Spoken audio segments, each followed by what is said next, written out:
Now, if the EV revolution had a poster child, it would be none other than Kartikey Hariyani, founder and CEO of ChargeZone. From building cutting-edge EV charging solutions to driving India's transition to clean mobility, Kartikey is turning ideas into real-world impact and fast. And let's be honest, if your car is in charge, you're probably wishing he was your BFF. Absolutely, ladies and gentlemen, please put your hands together for Kartikey Hariyani, the man who's keeping India moving one charge at a time. Moderating this discussion will be NDTV Profits Managing Editor, the Tamanna Namdar. A huge round of applause, please.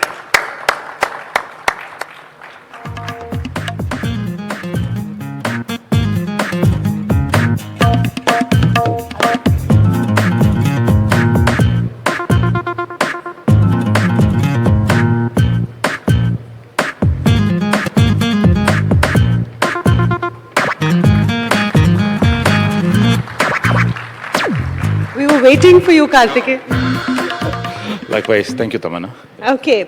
So I've had an opportunity over the last 2 days to understand and spend some time with Kartikey, getting a sense of what an important part of the EV ecosystem comes from what ChargeZone does. And it's crucial because even as EV adoption is growing at a frenetic pace, the question that people have in mind when they're looking at buying an electric vehicle is always, charging mein dikkat to nahi hogi. And this is where the answer is.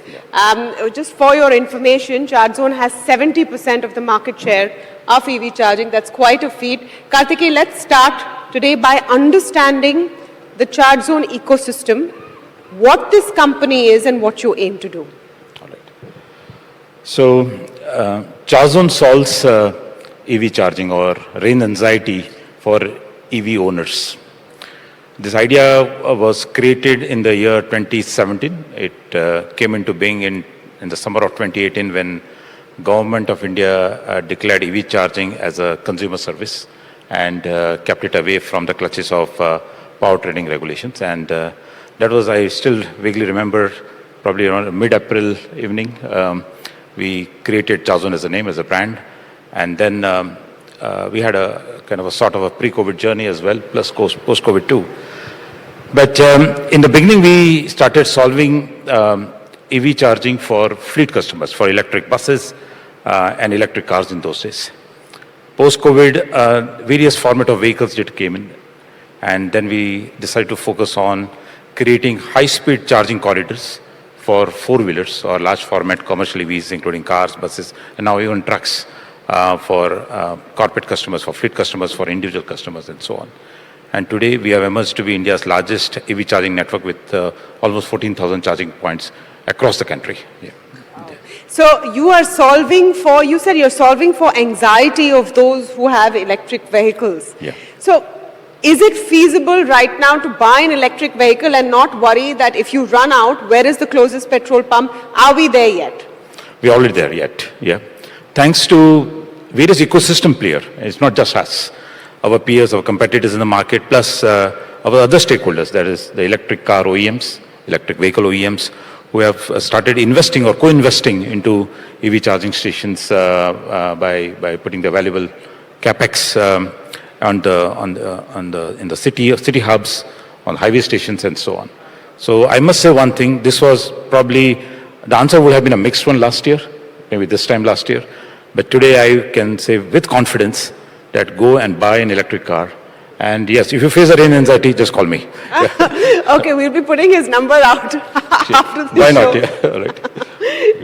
So, I just want to understand a bit about your journey as well, Kartikey, because you started, you're a trained electrical engineer.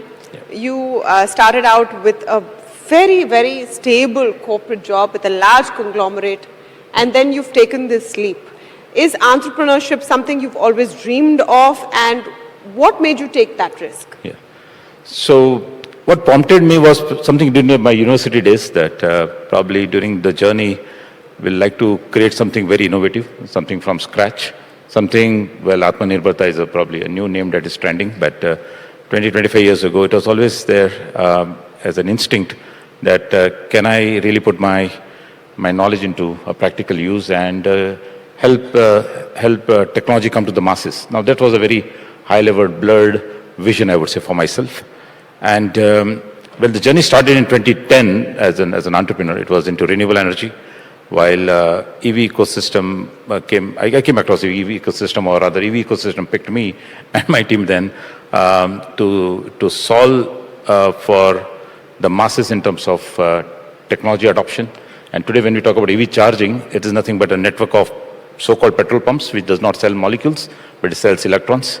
And I'm glad that that blurred vision came into reality in the middle of last decade. But today, every day, I feel that it's a day one to do something new, something more creative. No, but you know, it's not an easy decision at that time, because you worked with a large infrastructure company, and you know, in case you want to give those details, what made you give up that very, very secure job? How did your family take it? What was the reaction then? Well, I won't recommend that again to anybody, to be honest. Yeah. When you have a house on mortgage and the baby is just born. So I've also been accompanied by my co-founder and my beautiful wife, Kinnari, here. But let's put it this way. Sometimes there's always a push and the pull factor. Yeah. In a large corporate setup, you may want to do a lot of things, but then you are being confined into probably systems, sometimes processes, even bureaucracy as well. But having said that, it was a spur of moment decision, to be honest. Spur of the moment. Yeah, I wonder how you reacted, ma'am. I would love to hear. Spur of the moment decision. Absolutely, I think definitely that's as much credit to her that, you know, she was okay with this. Yeah, wow, she was okay. Amazing. After 10 years, yes, she's okay now. Yeah. All right. But as one of my friend had quoted, he says, as an entrepreneur, there are three things. Much has been spoken about. First two, hard work and passion. But third is access to capital. And I must say one thing. I'm the product of the new policy of the current government, which has started somewhere in 2016-17. Startup India, Stand Up India as one of them. But the time of being an entrepreneur is now in this country, in this market, where there were time, the access to capital was only through public markets, but it's extremely difficult for first-time entrepreneurs, first-time businessmen, first-time promoters like me.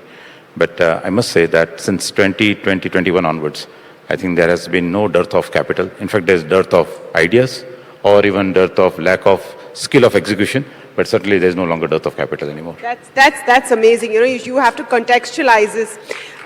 When we listen to slogans, Stand Up India, Start Up India, you wonder what it is. What is it going to actually lead up to? Here's a living example.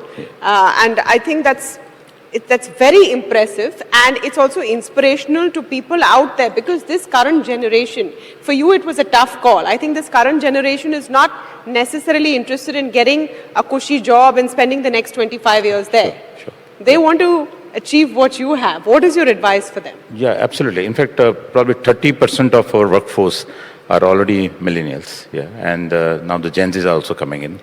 And I can see that they are brimming with very good ideas.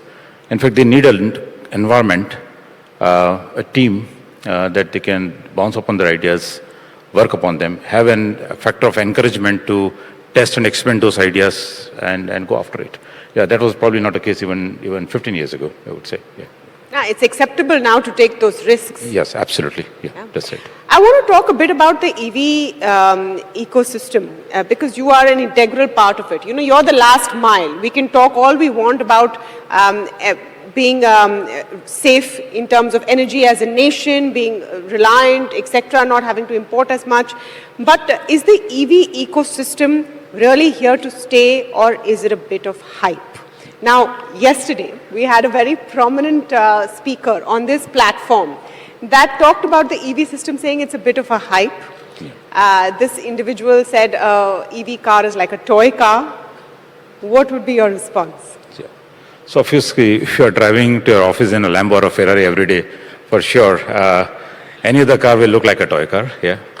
But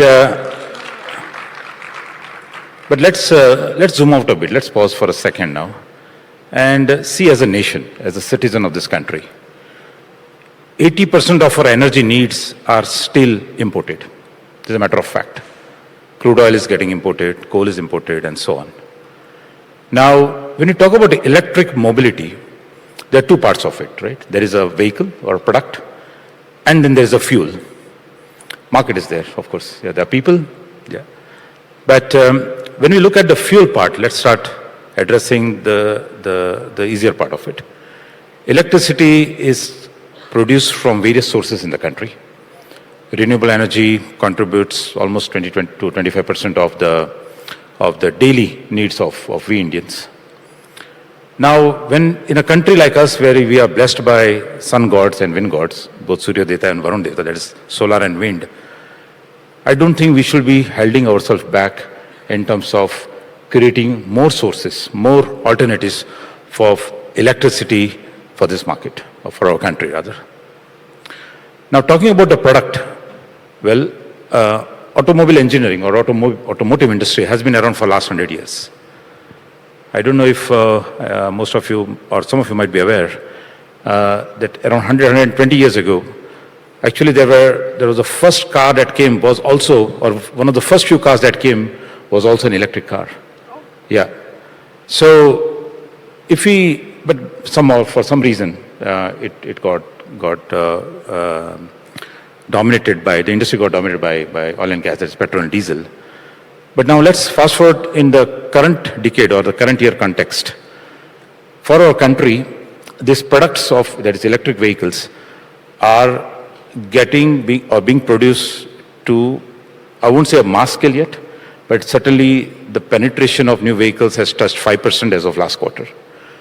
Which means if you look at or pick up any OEM in the country, you will find that they have at least one electric vehicle as a product. Whether it's a two-wheeler, three-wheeler, car, or a bus, or even a truck now. Even the most hesitant ones have. You're right. And you know, we speak to, on NDTV Profit, we speak to OEMs, auto companies all of the time. Even the most hesitant ones. Yes. The largest player by volume has, you know, reluctantly decided that they have to come in with an electric car. Have you seen that adoption also go up? Because the numbers that we track show that EV adoption has zoomed. Okay. So I think this question can be asked to the audience here. So you've been seeing more green number plates these days than, let's say, a year ago. And from the charging point of view, we measure, we eat, drink, breathe electrons every day. Yeah. Just be careful that we don't get, you know, electrified. But obviously when we talk about the consumption on our network has steadily been growing. In fact, we have seen a 10% growth month on month since February this year. 10% growth in usage. In usage of our charging station, 10% month on month. Now this was very incredible. In fact, we were also surprised because for the last 3 years, we saw most of the announcements. We saw there were newsreels, there were people talking about EV charging, people being skeptical about it and so on. But end of 24, a lot changed. And one of the major factors was the cost of batteries. The cost of battery cells, which is a basic raw material for battery packs, came down by almost 50%. And that made a TC, or total cost of ownership, to be extremely competitive compared to the cost of EV, which was, say, let's say, in the beginning of 23 or 24. Having said that, allow me to play devil's advocate. Yeah, sure. Because since you are obviously so, you know, you're living, breathing the idea of electric vehicles, let me take the reverse position on this. Yeah. It costs more. Yeah. An EV vehicle still costs more. And if it's a four-wheeler, it's nearly 1.5 to 2 times we're talking about on an average cost more. Yeah. I mean, yes, people should love the environment, but they don't want to pay out of it from their pocket. Correct. How do you solve for that? All right. So let's address the elephant in the room. Yeah. When a few minutes ago, I did mention about energy needs and other things. Now let's understand the personal priority and the national priority or the business priority. Well, the product or EV car or EV bus or a truck for that matter is definitely almost twice more expensive. There are new models of cars which are also now becoming very competitive, which has bought to a very striking distance of 1.3 times or 1.5 times expensive. But the real thing is the arbitrage between the cost of running or OPEX unit economics of diesel or ICE vehicles versus electric. I'll give you a small example. If you're driving a petrol or diesel car, it will cost 8 to 10 rupees per kilometer as a mileage. While when you buy an electric car and if you're charging at home, it is less than 1 rupee per kilometer. It's a matter of fact. If you use our public charging network, then it is probably 2.5 to 3 rupees per kilometer. So there's a roughly 70 to 80% of savings on the OPEX cost, the running cost of your vehicle. We look at a commercial vehicle. Well, we have another platform called Billion Electric Mobility. My colleague Sanjeev, who is CEO of Billion Electric, and we just reached a fleet size of 100 trucks, both 55-tonner and 19-tonner. And well, today, our customers are paying exactly the same cost of diesel on a per kilometer basis as much as for electric, which means on a TCO basis or a total cost of ownership, the arbitrage of diesel versus electricity tilts the balance in the favor of EVs. Let us also understand that there are multiple factors why we as a country need to adopt e-mobility or more of electric vehicles. And the first and foremost factor has been obviously reducing the carbon footprint, as I said. But let me give you another data point. So if by 2030, which also government has envisioned, if by 2030, if there are 30% of vehicles being electric, we'll be saving enough dollars. There's up to 80 to 90 billion dollar of forex reserves, which will fund the education and healthcare budget of this country. Yeah. That's amazing. So instead of your or my priority for buying an electric, I guess it should be a national priority for various business houses, various corporates to push for electric adoption. But then on an individual level, someone needs to facilitate that. Yeah. Either it's the business house or the corporate, or it is the government, because an individual will look. But in the calculation that you provided, clearly, if it's costing you 1/3 in terms of fueling your car, then that makes a difference. Point number 2, or question number 2. How sure can you be of ensuring that you will be able to charge your car if you're moving out of mega cities? Correct. If you don't live in a Delhi, Mumbai, Bengaluru, you live in a remote location. Why should I have an EV? I'm not sure if I will. Even electricity is not as consistent there. The supply of electricity. Absolutely. Yeah, let me try to answer your question in 2 parts.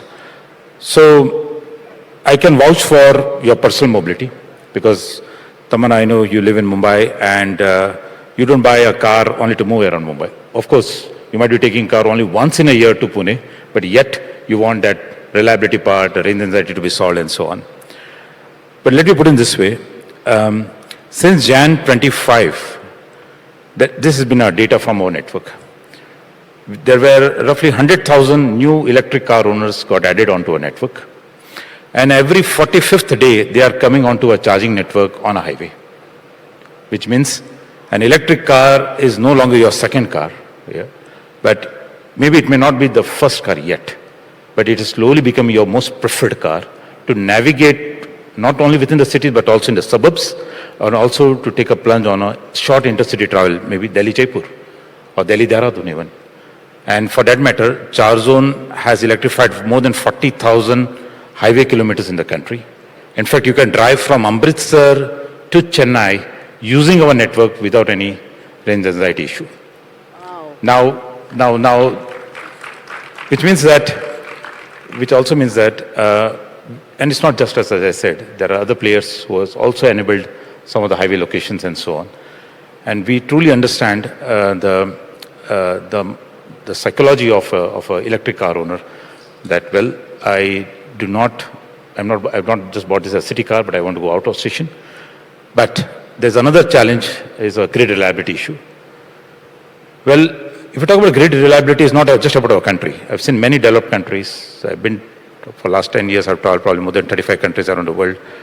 And I've seen basic problems related to applied electrical engineering, transmission issues, distribution issues, and so on. And I must say that this problem is now getting solved by battery energy storage. And earlier, we believed that a battery energy storage is only to solve the grid reliability issue. But if you see some of the screen, some of the slides which are just on my background, there is an RE adoption with battery energy storage. If you combine RE and battery energy storage, you are actually bringing a very compelling factor to the equation itself. So today, most of those charging stations are now getting backed by battery energy storage, but they are not just for grid reliability issue, but also we are bringing RE into the equation, which also means the EV is now more cleaner, more better than it was before. Yep. So how do you see this moving forward? You talked about 40,000 kilometers of highways that you have now electrified. That's right. At what speed and pace does this grow? Where there is enough security of someone who has an electric vehicle, whether it's for commercial purposes or personal use, to move out without worry. What is that timeline that you see? And since you are the dominant player in this space, what does it mean for the ecosystem? Yeah. So for the ecosystem, okay, let's put it in this way. There are several CPOs. Our industry is called a CPO industry, charge point operators. And there are more than probably 10 different players in different parts of the country setting up charging stations and enabling the e-mobility journey for electric customers like such as maybe yourself or even the futuristic customers such as yourself. And I must say that out of the 19,000 zip codes, there are more than 60% of the zip codes that has already been enabled by EV charging infrastructure, which means that you can actually go for mid-mile distances, as I said, like 300, 400 kilometers, without blinking, or you can take a decision that, well, I can go and drive to the nearest city or a nearest vacancy possible, for example. On the other side, the technology enables a lot of electric mobility. Our charging stations are unmanned in nature. You can use our app, or you can simply drive up to a station, scan the QR code, make the payment, and charge it by yourself. Do you also see it becoming faster? Because that's, the other question mark. Do I want to wait 25 minutes to charge my vehicle? Yeah, correct. So we have moved up the curve now. We have started introducing superchargers, which are 240 kilowatt, 180 kilowatt charging stations. In fact, some of our charging stations, or the capacity of charging stations range from 0.5 megawatt to 1.2 megawatt as well, which caters to cars. But we are also building the infra for intercity buses and intercity trucks as well. There are 11 corridors in the south and the west that has been electrified by us with supercharging network for all the three format of vehicles. Okay, so the future looks completely electric and quite charged. Thank you so much, Kartikey, for speaking with us and explaining to us your vision. Big round of applause. Thank you very much. For an electrified India. Thank you.